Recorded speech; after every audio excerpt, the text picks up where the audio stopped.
હિંમતનગરમાં ઘરફોડ ચોરીનો ફરાર આરોપી ઝડપાયો। બી ડિવિઝન પોલીસે 2 મહિનાથી નાસ્તા ફરતા આરોપીને પકડ્યો।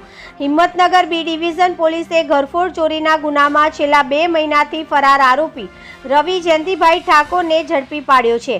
પોલીસે બાતમી મળતા મહેતાપુરા જકાતનાકા પાસેથી તેની ધરપકડ કરવામાં આવી હતી।